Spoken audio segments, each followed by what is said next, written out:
We're going to explain how to filter multiple columns in Excel. There are several ways to achieve this, and we'll cover the most common and effective methods. 1. The simplest method involves using the built-in filter feature. First, select any cell within your data range. Then go to the Data tab on the ribbon and click the Filter button. This will add drop-down arrows to the header row of each column. Now, you can click the drop-down arrow in each column you want to filter and select the criteria. For example, if you want to see only entries where column A is apples and column B is red, you would select apples from the column A filter and red from the column B filter. Excel will then display only the rows that match both criteria. Importantly, remember that Excel applies these filters independently by default unless you use advanced filtering. This means apples in column A and red in column B will be shown, but so will any row with apples and any value in B, or any value in A and red in B. Only rows matching all criteria will be shown. 2. To achieve in logic filtering, only showing rows matching all specified criteria simultaneously, use the Advanced filter. Go to the Data tab and select Advanced. In the dialog box that appears, choose Filter the list in place.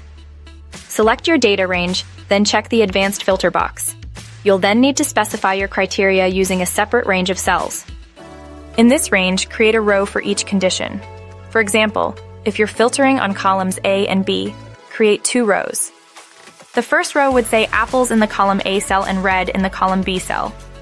Leave the cell in column A of the second row empty, or put apples in it to show your criteria. You could then add further rows with more criteria.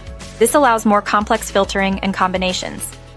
This method is much more powerful for multiple columns and complex logical operations. 3. You can also create custom filters using formulas in another column. If you need a more specific or dynamic filter, you could add a helper column. In this helper column, you'd use a formula, like if statements or other logical functions, to create true-false results based on your desired criteria across multiple columns. Then use this helper column as your filter to show only the rows where the helper column is true. For example, you could make a helper column that checks if column A is apples and column B is red. Finally, remember to clear your filters when you're finished by clicking the filter button again, or by removing the filters via the Data, Filter, Clear function.